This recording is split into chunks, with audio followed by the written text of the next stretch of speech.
Welcome to day 6 of reading through the Bible. Today we'll be reading Job chapters 12 through 15. Then Job replied, "Doubtless you are the people, and wisdom will die with you. But I have a mind as well. I am not inferior to you. Who does not know all these things? I have become a laughingstock to my friends, though I called upon God and he answered. A mere laughingstock, though righteous and blameless. Men at ease have contempt for misfortune, as the fate of those whose feet are slipping. The tents of marauders are undisturbed, and those who provoke God are secure, those who carry their God in their hands. But ask the animals, and they will teach you, or the birds of the air, and they will tell you, or speak to the earth, and it will teach you, or let the fish of the sea inform you. Which of all these does not know that the hand of the Lord has done this? In his hand is the life of every creature, and the breath of all mankind. Does not the ear test words, and the tongue taste foods? Is not wisdom found among the aged? Does not long life bring understanding? To God belong wisdom and power, counsel and understanding are his. What he tears down cannot be rebuilt. The man he imprisons cannot be released. If he holds back the waters, there is drought. If he lets them loose, they devastate the land. To him belong strength and victory, both deceived and deceiver are his. He leads counselors away stripped, and makes fools of judges. He takes off the shackles put on by kings, and ties a loincloth around their waist. He leads priests away stripped and overthrows men long established. He silences the lips of trusted advisers and takes away the discernment of elders. He pours contempt on nobles and disarms the mighty. He reveals the deep things of darkness and brings deep shadows into the light. He makes great and destroys them. He enlarges nations and disperses them. He deprives the leaders of the earth of their reason. He sends them wandering through a trackless waste. They grope in darkness with no light. He makes them stagger like drunkards. My eyes have seen all this. My ears have heard it and understood it. What you know, I also know. I am not inferior to you. But I desire to speak to the Almighty and to argue my case with God.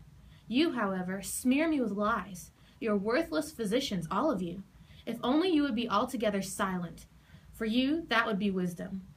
Hear now my argument. Listen to the plea of my lips. Will you speak wickedly on God's behalf? Will you speak deceitfully for him? Will you show him partiality? Will you argue the case for God? Would it turn out well if he examined you? Could you deceive him as you might deceive men? He would surely rebuke you if you secretly showed partiality. Would not his splendor terrify you? Would not the dread of him fall on you? Your maxims are proverbs of ashes. Your defenses are defenses of clay. Keep silent and let me speak. Then come to me what may. Why do I put myself in jeopardy and take my life into my hands? Though he slay me, yet will I hope in him. I will surely defend my ways to his face. Indeed, this will turn out for my deliverance, for no godless man would dare come before him. Listen carefully to my words. Let your ears take in what I say. Now that I have prepared my case, I know I will be vindicated. Can anyone bring charges against me? If so, I will be silent and die. Only grant me these two things, O God, and then I will not hide from you. Withdraw your hand far from me, and stop frightening me with your terrors. Then summon me, and I will answer, or let me speak, and you reply. How many wrongs and sins have I committed? Show me my offense and my sins. Why do you hide your face and consider me your enemy?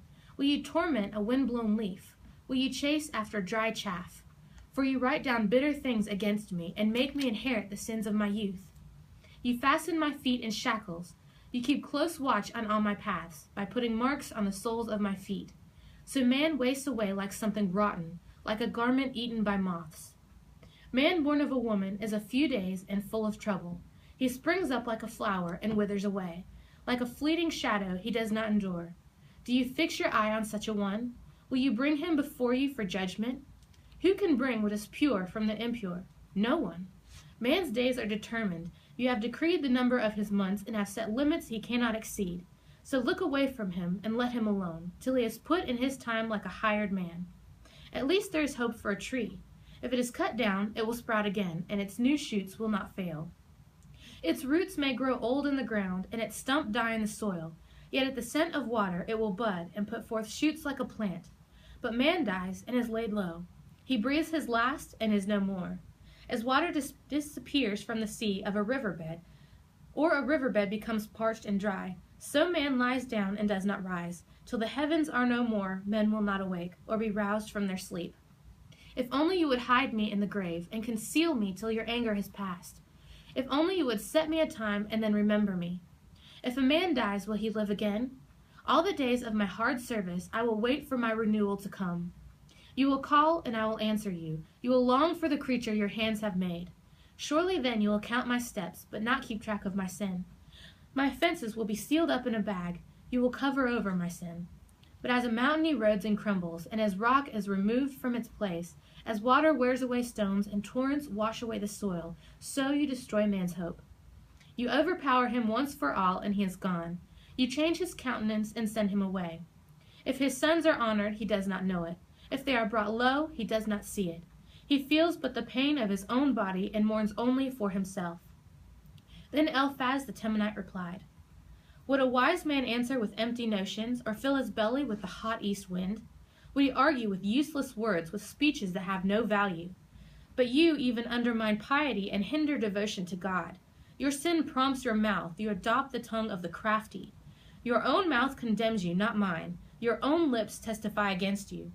Are you the first man ever born? Were you brought forth before the hills? Do you listen in on God's counsel? Do you limit wisdom to yourself? What do you know that we do not know? What insights do you have that we do not have?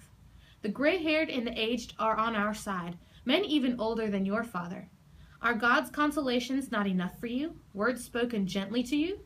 Why has your heart carried you away, and why do your eyes flash, so that you vent your rage against God and pour out such words from your mouth? What is man that he could be pure, or one born of woman that he could be righteous? If God places no trust in his holy ones, if even the heavens are not pure in his eyes, how much less man who is vile and corrupt, who drinks up evil like water? Listen to me, and I'll explain to you. Let me tell you what I have seen, what wise men have declared. Hide nothing received from their fathers, to whom alone the land was given, when no alien passed among them. All his days the wicked man suffers torment, the ruthless through all the years stored up for him. Terrifying sounds fill his ears. When all seems well, marauders attack him.